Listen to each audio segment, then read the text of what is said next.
kalau kita-kita yang karirnya lagi lancar, anak mulai masuk sekolah, dan tabungan udah cukup buat beli mobil pertama, rasanya mobil satu ini cocok buat dimiliki. Mobil ini kecil, tapi lebih dari cukup.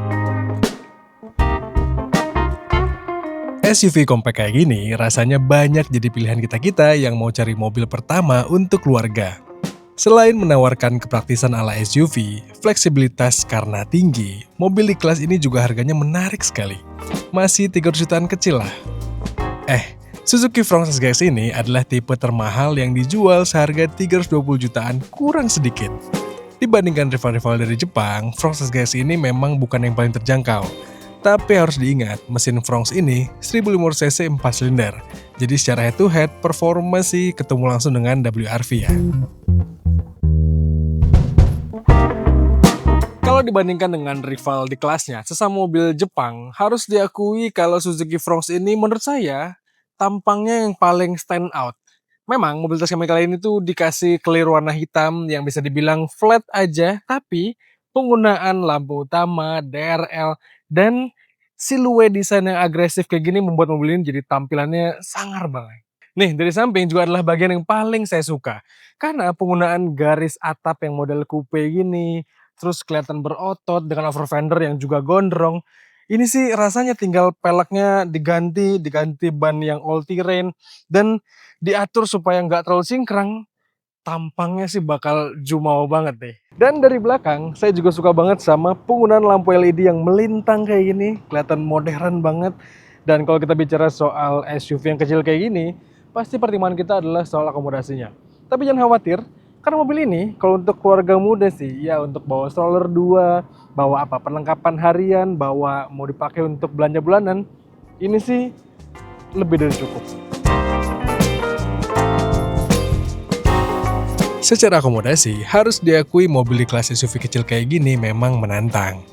Tapi, desainer Suzuki bisa aja manfaatin ruang di mobil ini dan membuat bagasinya jadi praktis. Terus duduk di belakang juga tergolong cukup lah. Sebagai gambaran, saya yang punya tinggi 175 cm masih bisa merasa lega dengan kaki yang tidak terhalang tunnel dan lantai yang rata. Belum lagi, fasilitas di belakang sini kayak port USB, AC, hingga cup holder juga tersedia. Dipakai jalan jauh sih sportif banget. Nah, kalau buat kita para bapak-bapak atau buat ibu-ibu yang pakai mobil ini sehari-hari nganter anak sekolah, udah pasti posisi duduk paling terbaiknya adalah di sini, di balik setirnya. Dan ini adalah posisi duduk yang menyenangkan, teman-teman. Karena mobil ini punya visibilitas yang baik, proporsi yang terasa tidak intimidatif karena kayak sat-set gitu di bawahnya. Dan yang paling saya suka adalah aura kabinnya ini modern banget, teman-teman. Ini head unitnya besar dan bisa mengatur banyak hal di sini. Bisa kita sambungkan juga dengan Apple CarPlay, Android Auto secara wireless.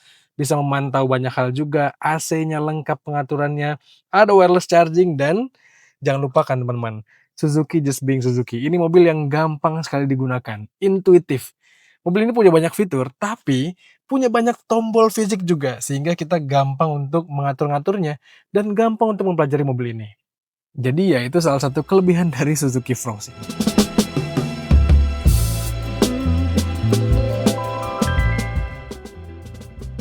Suzuki juga menghadirkan ADAS di Fronx SGX ini. Bisa cegah tabrak depan, tabrak belakang, cegah keluar dari lajur secara nggak sengaja. Dan yang paling kami suka adalah semuanya bisa diatur dinyalakan lewat tombol fisik. Nice banget ya. Bahkan di mobil ini juga ada head-up display yang bisa bantu kita lebih peka terhadap kecepatan dan informasi mobil tanpa sering-sering mengalihkan pandangan saat berkendara. Ya itu kenapa kami menyebut mobil ini tuh cukup, bahkan lebih dari cukup. Karena segala fitur di mobil ini tuh terasa datang untuk memudahkan kita dan gampang dipakainya. Dan jangan lupakan lagi, satu hal yang perlu diapresiasi adalah kemampuan Suzuki untuk meracik ADAS-nya ini supaya pas karakternya dengan jalan Indonesia. Jalan Jakarta tepatnya yang sering kali random. Tapi ADAS mobil ini tuh bisa menyesuaikan dan karakternya nggak terlalu sensitif tapi cukup lah. Dan kalau kita bicara soal cukup lagi, itu juga berkaitan dengan performa mobil ini. Mobil ini bukan yang paling buas di kelasnya, bukan yang paling bertenaga, dan juga mesinnya bukan yang paling canggih. Jadi cukup aja lah. Di tipe SGX, Fronx nggak pakai mesin K15B, melainkan K15C. Ya, walaupun sama-sama berkapasitas 1500 cc, tapi Fronx tipe termahal ini pakai teknologi tambahan Smart Hybrid Vehicle by Suzuki, SHVS. Simpelnya ya, udah ada mild hybrid lah di mobil ini. Efeknya, ketika kita stop and go di perkotaan, pas nunggu macet atau lampu merah, mesin bisa diistirahat bentar, dan membiarkan auto start stopnya bekerja lebih lama. Meskipun nggak terlalu signifikan sih untuk membuat mobil ini jadi lebih irit, tapi nyatanya Fronx ini secara natural udah irit kok. Kami udah pernah membuktikannya dengan metode full to full. Sejak kehadiran Daihatsu Rocky Hybrid, harus diakui kalau Suzuki Fronx ini dengan sistem mild hybridnya terasa agak-agak kentang, agak nanggung gitu. Karena ya harusnya Suzuki bisalah memberikan sistem hybrid yang lebih advance, sehingga mobil ini bisa lebih irit lagi. Karena toh kami udah ngetes berulang kali mobil ini memang susah diajak boros, alias irit teman-teman.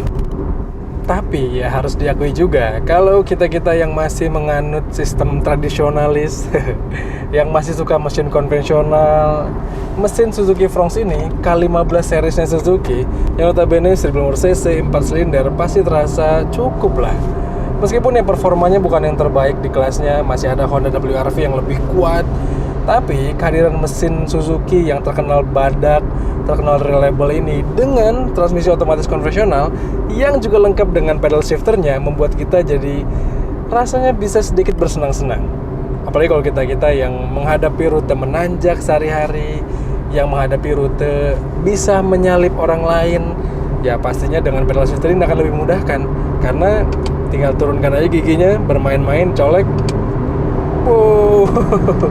maka kita akan mendapatkan tenaga yang kita harapkan.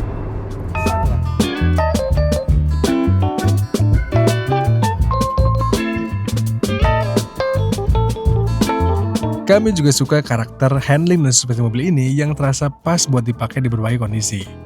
Kena jalan jelek perdama suspensinya tergolong nyaman, tapi begitu diajak manuver atau menikung di kecepatan tinggi juga terasa sigap. Set suspensinya dibuat menengah, terus karakter setir mobil ini juga rasanya cukup lah. Gak terlalu berat yang sporty abis, tapi juga gak terlalu ringan sampai bikin kurang percaya diri. Ya, impresi berkendara mobil ini sih terasa menyenangkan lah. Cuma satu hal aja soal mobil ini yang menurut kami harus ditambahkan di versi facelift-nya nanti, adalah rem parkir elektrik. Karena untuk dipakai di perkotaan yang sering macet, fitur ini akan membantu banget. Well, kesimpulannya, jelas Suzuki Fronx ini menarik untuk kita-kita yang lagi cari mobil pertama untuk keluarga dengan budget yang gak terlalu mahal, cukup terjangkau, tapi kita mendapatkan mobil dari Jepang yang terkenal tangguh, terus juga jaringan after sales-nya banyak, dan produknya reliable untuk dipakai di jangka waktu yang panjang. Apalagi dengan mesin yang konvensional dan sedikit hybrid, mobil ini jadi ya dibilang canggih, lumayan canggih, irit juga bahan bakarnya, dan ya pastinya lebih mudah untuk perawatannya. Tapi harus diakui, kalau kita punya uang 300 jutaan, mungkin saat ini banyak banget brand Cina yang menawarkan mobil yang terkesan lebih worth it dan jelas bikin galau. Apalagi kalau kita mungkin masih suka sama mobil Jepang, di kelas ini juga harus diakui tantangannya jadi lebih berat buat Suzuki Fronx karena ada Daihatsu Rocky Hybrid yang harga jualnya lebih terjangkau. Ya, sekarang sih balik ke kalian. Kira-kira kalau punya uang 300 juta, apakah beli mobil ini atau beli mobil lainnya? Coba tuliskan pendapat kalian dan pilihan kalian di kolom komentar di video kali ini.